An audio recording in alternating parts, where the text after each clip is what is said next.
Thanks for tuning in. You're listening to the Shred Coach podcast with Tom Adams.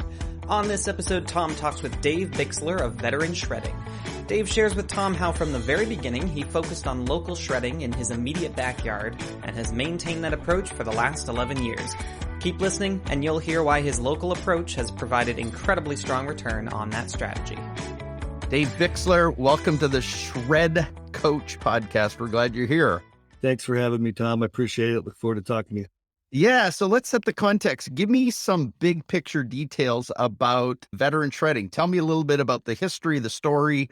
Give me some of that. Let's start with where are you located? We're located in a suburb of Minneapolis and St. Paul, city called Burnsville. We're about 30 miles from downtown Minneapolis. Small suburb right across the river. Pretty good sized suburb. There's about 7 or 8 of them around the south side of Minneapolis and St. Paul. So we're located one. It's actually just south of Minneapolis and St. Paul. Got it. Okay. How long have you been in business? Tell me a little bit about Veteran Shredding. Give me an indication because Veteran Shredding implies something. Veteran, just tell me a little bit of the story. Sure. When I was exiting the military, or thought I was entertaining, started another business, and I researched everything and anything, and somehow document shredding stuck to me, and I was really intrigued by it. Did a lot of research regionally, nationally, and recognized real quickly that there was a lot of big operators and there was a few small operators. And I found them to be very similar to the garbage industry regarding how they build them up and then the big guys buy them. Right. From my research, that's what I found. So I started this in around 2010, and everything from went to shred school. Then I went to the first NAID convention and started just doing some investigating and such, and really came out of the NAID convention recognizing that I needed to do this. Interesting. Yeah. So then I hired about 2 consultants to do some research and to be, per se, the devil's advocate, making sure that I wasn't blindsided by what I thought was a great opportunity as opposed to what they may see. Right. Both consultants recommended that I do not get into the industry. Really? That Yes. is so interesting. Their research showed that the market was saturated and that there really wasn't an opening for the small company. And remember, now this was back in 2010. So Right. we weren't in the geopolitical environment we are now, where security system is such a high. Yep. So as far as that, I went ahead, did some research, met with the truck builders up in Canada, met with someone out in the West Coast, started looking at a website, and had myself a mentor who was introduced to me, I believe, by one of the truck builders. Okay. And we took possession of our first truck in, I want to say, around April of 2011. Wow, that's so cool. So you vehemently disagreed with the consultants and decided to get into it anyways. You buy a truck, and 2011, you got a truck on the road. So fast forward a little bit for me. Currently, are you purely a truck-based business? Is that what you operate? We have 3 trucks. 2 are mobile and 1 is a dock truck. We purchased the dock truck because we had some customers in downtown Minneapolis that would not authorize us to shred on site because of the noise and the ordinance. So we found out real quickly that if we wanted to work with the big banks, so we got 2 mobile shredding trucks and 1 dock. We are 95% mobile. Got it. Okay. And do you do ancillary services? Any other kind of services you offer? Are you doing hard drives? Are you doing scanning? I mean, people do all kinds of stuff in this industry. What's the peripheral stuff? So the peripheral for me is hard drive shredding. I was connected with a company in the middle of the country somewhere that was purchased by Shred-it, and they had just purchased a brand new hard drive shredder. Oh, interesting. So I went down and purchased it and brought it back, and it's been nothing short of a perfect scenario, a perfect fill-in for document shredding. It is not mobile, it's plant-based. I actually thought I was going to try to make it plant-based, but then when I realized the machine I bought was so large, I would have had to drag a generator behind my truck to power it. So we quickly went from thinking that it could be mobile to strictly plant-based. Got it. Okay, sweet. Currently, roughly, what's your full-time equivalent in staff right now? How many people are part of the system? 3 full-time employees and 7 part-time. Wow. Okay. Big part-time crowd. Weekends. Oh, yeah. Big help for weekends with shred events. Yep. And also the part-time people are a big help for me to dump the trucks after hours. Got it. Okay. Interesting. So we got a lay of the land. We got an understanding. You've been in this business for over 12 years or so now. But the focus of the podcast, as you know, is a specific strategy, tactic, implementation, thing that you've done that's made a significant impact on your business. So what's yours? What's been one of those things you've done that's really had a profound effect on the business? So when I started the business, I didn't have one customer. Okay. I didn't have one customer. And because you can't go out and get customers with the notion that, hey, I'm going to buy a truck, sign up. Right. One of the things that I didn't want to do, I owned a property management company, and I knew what entailed when you have to drive in the city. So my business model was to stay local, to stay within 30-mile radius of my facility. In the beginning, we took almost anything that became available. And that furthered my belief that we want to keep this really a tight circle around the radius of where my facility is. So in the first year, we took everything and anything, and we were predominantly purging. Got my feet wet a little bit, and then I knew that this was for me. I recognized the fact that if you offer something with a niche market, in other words, we were available the day the customer called. Of course, because we didn't have any customers. So the phone rang and we went out. Now that's risky, but what else are you going to do until you get customers? Right. Right. And 2011, we had started off with about 7 customers after having a truck. And most of those people were customers that I had a relationship through another business. Right. And we just went on and persevered and pretty much took everything ad hoc. In other words, they would call and they would say, hey, we need you now. We would go on it. So for about 12 months, that was our bread and butter. So the focus was everything in your backyard within 30-mile radius. So let's not try and cover the world. Let's try and cover our backyard. Yep. And then anything that showed up, take it that day, like just get it done. Correct. And the mileage thing wasn't a big deal because I kind of alluded to the fact that, listen, these companies have other businesses that are local to us, but right now they only need us, say, 60 miles away. We would never go farther than 60 miles. We never did. Randomly, we would go 40, 50 miles. And at that time, Minneapolis and St. Paul was undergoing a massive highway infrastructure change. So going through Minneapolis and St. Paul was painful, very painful. So that pretty much cemented my initial thought of we're going to keep this local. We operated at what they call a 7-county metro area. Minneapolis, St. Paul, pretty much being dead center of that. We were basically trying to stay south of Minneapolis and St. Paul. So the focus is local, but you defined your local area. You're willing to make anomalies as required, but that local focus really forced you to what then? How did that begin to, after your first year from 7 customers, what starts to happen then based on that local orientation versus trying to be everything to everybody in greater Minneapolis? Yeah, that was the key. We recognized that we could not be everything to everybody. Large jobs with one truck can turn out to be a nightmare. And then, you have to entertain the fact that when you have one truck, a breakdown can just annihilate everything and upset the customer base and put you in a bad situation. So early on, I recognized that having one truck, even though it was fiscally responsible, it was a train wreck if the truck broke down. So luckily in the beginning, we had most of our customers were call in only versus on a schedule. We were able to get past that. And at that point, I believe we're at year 3 that I realized it's time to get that second truck and eliminate that Friday night breakdown, which, by the way, the trucks always break down on a Friday night. Right. Just the way it is. Which makes the rest of your life miserable. And then you have other breakdowns. You have personal and emotional ones, undoubtedly. Yeah. So by keeping the customer base close, and I mean, we're talking no more than 20 miles from the warehouse where I'm in now, it allowed us to do a lot of pickups in one day.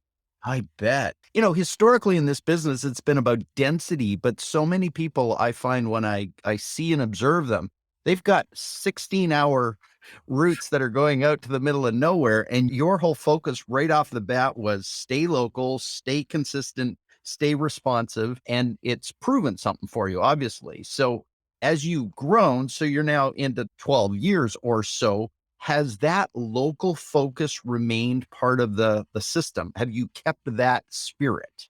We really have. Really? With all the traffic and the highway construction, Minneapolis and St. Paul 4 years ago, I flat out turned down every single job in Minneapolis and St. Paul that was a regular shredding service. We'll go in there for a purge, but we will not go in there for a regular shred. And that is today, to this date, we still will not go into Minneapolis and St. Paul. Interesting. My gosh, that's interesting. And the reason being is I went downtown and I took my stopwatch and I saw all the other shredding companies, and I noticed that they are at buildings sometimes for 2 hours just because of lack of parking and having to use the freight elevator to go upstairs. And then I realized that I don't even want to go there. Right. So, I mean, what I'm hearing you say is there's the time, but there's the economics too, because generally downtown undoubtedly is going to be pretty competitive. So you're paying for time, you're having to price that at a fairly aggressive level. So you're actually producing for yourself ROI just on that decision. Oh, absolutely. Absolutely. And, there's other hidden costs that you don't recognize. Inside the beltway of the city, they require higher insurance amounts to be inside the buildings because the buildings have a higher value. And some of those insurance amounts were astronomical to the point where it would have taken me 8 or 9 customers in there to basically quantify or have a good reason to even entertain the job because the insurance increase was so much. So that coupled with the traffic, the downtime, the lack of parking, to me, it was a no-brainer. Don't bother going in there. Let the other guys play in there. I wanted nothing to do with it. We've stuck to it, and we get probably 10 calls a week on it. And the people that call us actually understand and say, no problem. And I tell them, listen, if you have a purge, we'll be more than happy to come down, but we're not your team if you want weekly shredding downtown Minneapolis. My gosh, you are so counterculture in that. Have you learned anything else as a result of this stay local decision? No recurring in the major downtown area because of time, cost, expense related. Has anything else sort of proven itself from this philosophy that you've taken? What else has that done for the business? Well, by the mere fact that we stayed local, I joined some of the Chamber of Commerces in the cities, the counties that I work out of, the 3 main counties, which are the cities. So we're members of the chamber. We do a lot of advertising with them. We do shred events for them.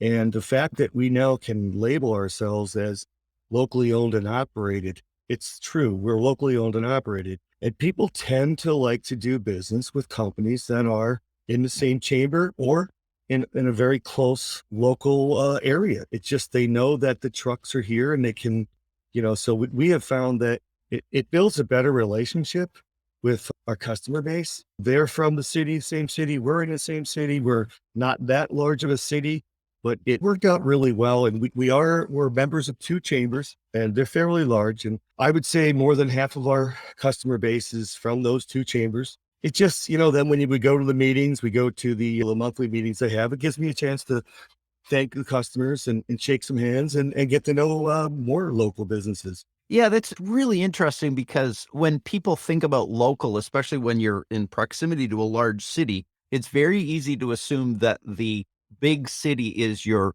location as opposed to the small suburb or area related. And it feels like that has given you leverage that if you're trying to fight somebody who's playing the whole city, like you're winning on that little, I mean, in a military way, you're like winning the battle. Like you're winning that local battle all the time. And another thing to keep in mind, we're in the Twin Cities of Minneapolis and St. Paul. November, December, and January and February are snow months. Right. If you think that traffic is a problem during the summer, throw in the snow and going downtown, you're going to get landlocked and you're going to get locked down there. And, it's not like you can just keep on driving until 7 p.m. The businesses aren't open. It's kind of twofold problem that you're locked in the inner city with all the traffic. And then you have this bad inclement weather and it makes it even more difficult. So like I said, to stay out of the Twin Cities, for us is a good fit for our business model.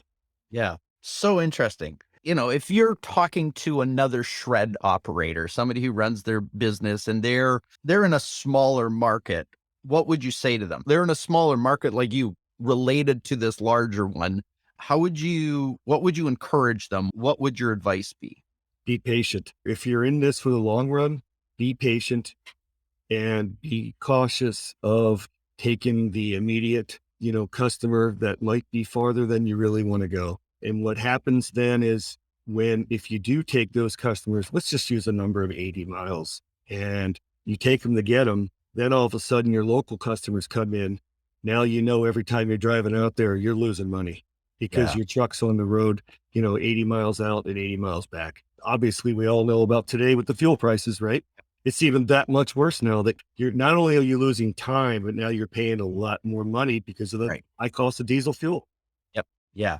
Well, it's interesting because one of the questions for me about these strategic decisions we make is what's the impact and the value?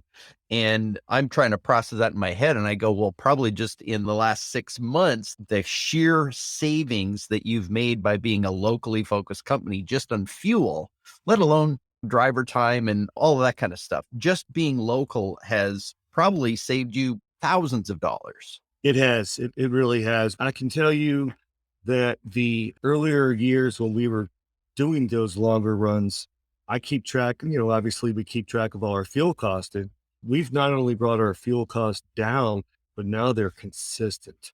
Wow. We don't have Wow. that zigzag fuel cost that was hard to budget for. Now with a very consistent fuel cost, we go through about the same amount of fuel.